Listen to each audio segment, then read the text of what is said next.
I'm very excited to be finally releasing Bach and Beyond Part 2, and this includes the first sonata of Bach and the first partita of Bach. The idea behind the recording and this program is first works for solo violin. So I also included the Bartók solo sonata and also Freeze by Kaija Saariaho. They were very much influenced by Bach, and they were very much influenced in form by Bach. Bach is still considered the pinnacle of solo violin writing, and he lived over 325 years ago. So it's kind of fascinating to me how these works that were written so long ago are still kind of considered the summit of solo violin writing, and I wanted to explore how violin writing has kind of transformed through the years. So one of the interesting things about the Bartók is he explores different colorations on the violin, including microtones, as well as things like the Bartók pizzicato.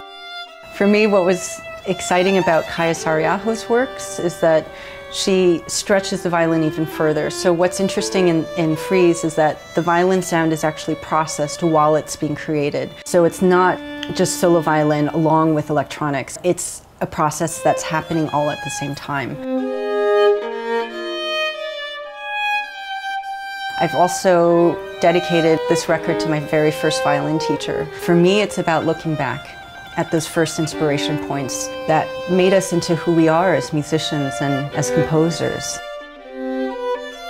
What's interesting with the first sonata and first partita of Bach is that you see him working within forms that had existed prior to him, but you see him really stretching those forms within its limits. And for him, I think B minor is a very significant key. He later wrote his Mass in B minor. You see the kernel of what is to become.